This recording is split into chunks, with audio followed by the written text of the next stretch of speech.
जब कोई रचनाकार अपनी रचना में किसी पात्र को लिखता है तो वो सिर्फ एक रचना या कल्पना नहीं रह जाती।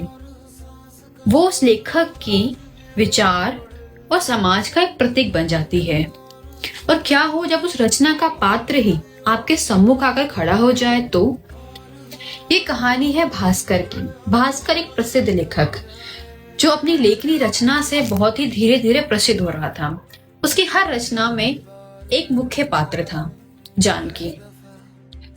जानकी का हर रचना में होना उसकी प्रसिद्धि का कारण बन रहा था।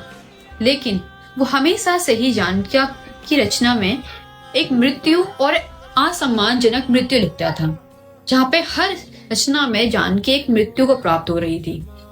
लेकिन यह रचना धीरे धीरे प्रसिद्धि को छू रही थी और भास्कर एक प्रसिद्ध लेखक बनता जा रहा था।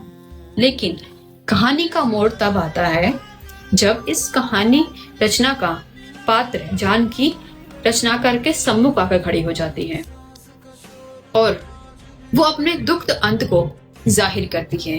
वो कहती है कि हर बार अब मेरी असम्मानजनक मृत्यु और मुझे बार बार एक दुखद अंत की ओर ले जाते हैं, जिससे वो परेशान हो जाती है।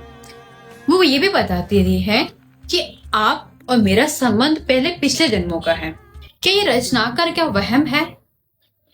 लेकिन जानकी रचनाकार भास्कर को कहती है, अगर तुमने मेरा एक सम्मानजनक और सुखद अंत नहीं लिखा तो मैं तुम्हारी जिंदगी बर्बाद कर दूंगी। भास्कर इस बात से डर जाता है और कई बार जानकी उसके सम्मुख आकर उसको धमकाती है।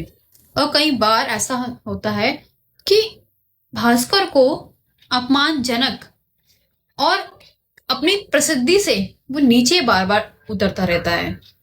लेकिन अंत में वो जानकी को बुलाता है, जानकी से बात करता है। बार बार वो जानकी को बुलाता है और जानकी उसके सम्मुख आती है।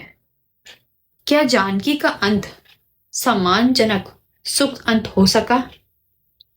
क्या भास्कर ने वो रचना लिखी? क्या जानकी को वहीं भटकना पड़ा या फिर ये रचनाकार और लेखक जो है ये सिर्फ इन्हीं कल्पनाओं में फंसता चला गया? ये कहानी बहुत ही सुंदर तरीके से लिखी गई है।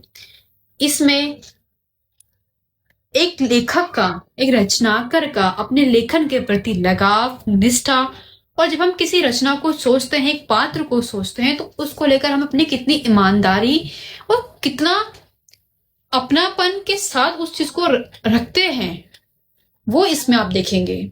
तो ये किताब है साईं की सर्द, जिसे लिखा है सूरज सोनी ने। और बिल्कुल भी आप इसको पढ़ के डिसअपॉइंट नहीं होंगे। इनकी पहली लेखनी होने के बावजूद बहुत ही बेहतरीन है।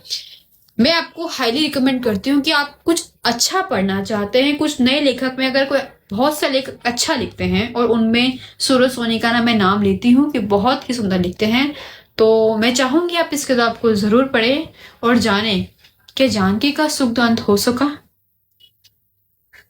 शुक्रिया।